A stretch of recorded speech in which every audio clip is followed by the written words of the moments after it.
Even though oxygen only makes up 21% of the air in our atmosphere, it is the most important gas for the survival of all life on Earth, including organic life. Oxygen is needed by humans and animals when they breathe, for fuel to burn and make heat and light, as a coolant in high processing machines, and to keep newborn babies safe in incubators. Oxygen is a vital resource used in many ways all over the world. Even though oxygen is not a heat-trapping greenhouse gas, the amount of it in our atmosphere in the form of ozone, which is the trioxygen form, does affect how much sunshine hits the surface of our world, which in turn changes and controls the temperature of our home. If there were no oxygen on Earth, the sun's exposed UV rays would kill all life as we know it because they are so hot. And because of the change in air pressure, our inner ears would burst open. All metals would bond together because they don't have oxide coats, and all concrete buildings would lose their strength and fall apart because CO2 doesn't have oxygen molecules. Everything with water would turn into hydrogen and be sent into space, while everything above the Earth's crust would start to fall into the core, where oxygen makes up 45% of the material. Considering all these things, oxygen is the main cause of everything happening in our world. But what would the world look like if there was more than twice as much oxygen?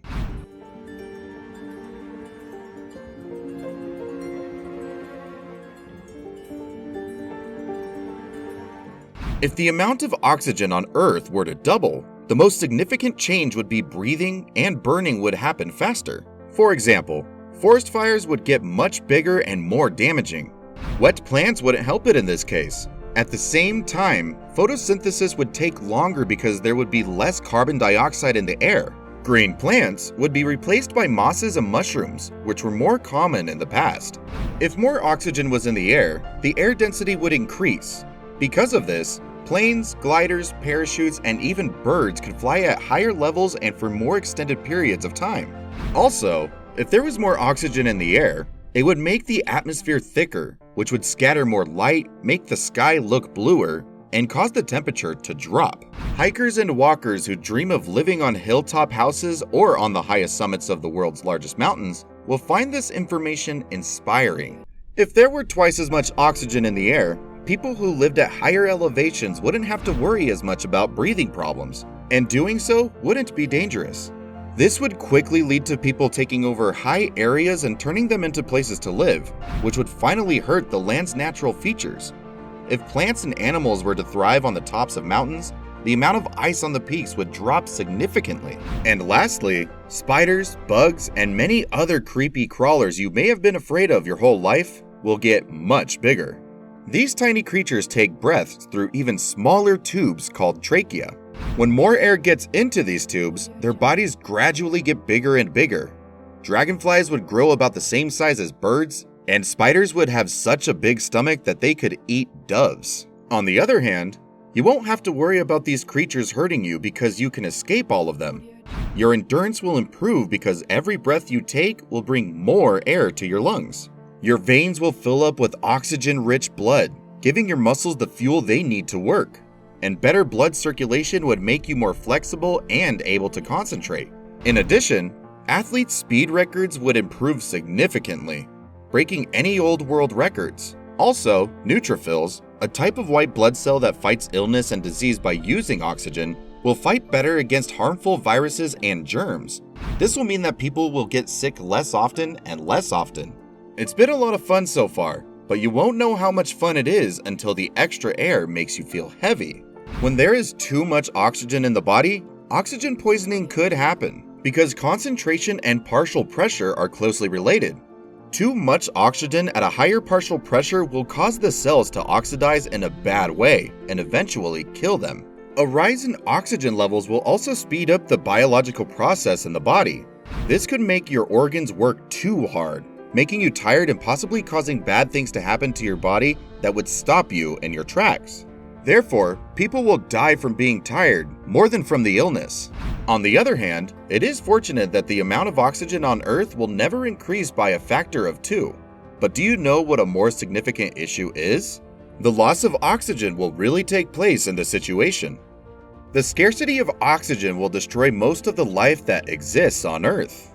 In 1 billion years, the atmosphere of Earth will contain very little oxygen, rendering the planet unsuitable for sophisticated aerobic life. Currently, oxygen accounts for around 21% of the atmosphere surrounding the Earth. Because it has a high concentration of oxygen, it is an excellent habitat for sophisticated creatures like humans, who are dependent on gas for their survival. However, throughout the early stages of the Earth's history, oxygen levels were far lower, and probably they will once again be low in the distant future. Chris Reinhardt from the Georgia Institute of Technology in Atlanta and Kazumi Ozaki from Toho University in Funabashi, Japan, modeled the Earth's climatic, biological, and geological systems to forecast the alterations that would occur to the atmospheric conditions on the planet. According to the study's findings, the oxygen content of the Earth's atmosphere will remain high for the next billion years before abruptly decreasing to levels comparable to those that prevailed before the Great Oxidation Event, which occurred around 2.4 billion years ago. We find that the Earth's oxygenated atmosphere will not be a permanent feature, adds Ozaki. The aging of our sun, which will cause it to get hotter and emit more energy as it does so, is one of the primary reasons for the transition, because carbon dioxide first takes in heat and then decomposes. The researchers believe that this will result in a reduction in the quantity of carbon dioxide that is present in the atmosphere. Ozaki and Reinhardt have calculated that a billion years from now, the levels of carbon dioxide will drop to such a low level that photosynthesizing greens, such as plants, will no longer be able to exist and create oxygen. Reinhardt said, "The drop in oxygen levels has been extremely dramatic. We're talking about approximately 1 million times less oxygen than there is today." The researchers also anticipate that there will be a simultaneous rise in methane levels, to levels that are as much as 10,000 times higher than the quantity that is now present in the atmosphere. Thus, the team's estimates predict that the atmosphere might start to lose its oxygen within only 10,000 years or so, once the Earth's atmosphere changes begin to occur. History has taught us that good things can lead to bad things. If there were twice as much oxygen on Earth, it might have some nice effects, but people's lifespans would drop, and the world would become more unstable. Therefore, we should feel fortunate to live in a world with the right amount of everything. And when you think about the lives of the billions of people still breathing this polluted air, 21% oxygen may seem like a low number. However, we should still be thankful for the oxygen we have now before it gets depleted. So, what other things do you know will happen if Earth has 2 times more oxygen? Join the conversation and let us know in the comments below. Did you learn something new today? I hope so. If you did, give this video a big thumbs up and share it with your friends. You can also subscribe to our channel to avoid missing any of our future videos. Thanks again for watching, and I'll see you next time.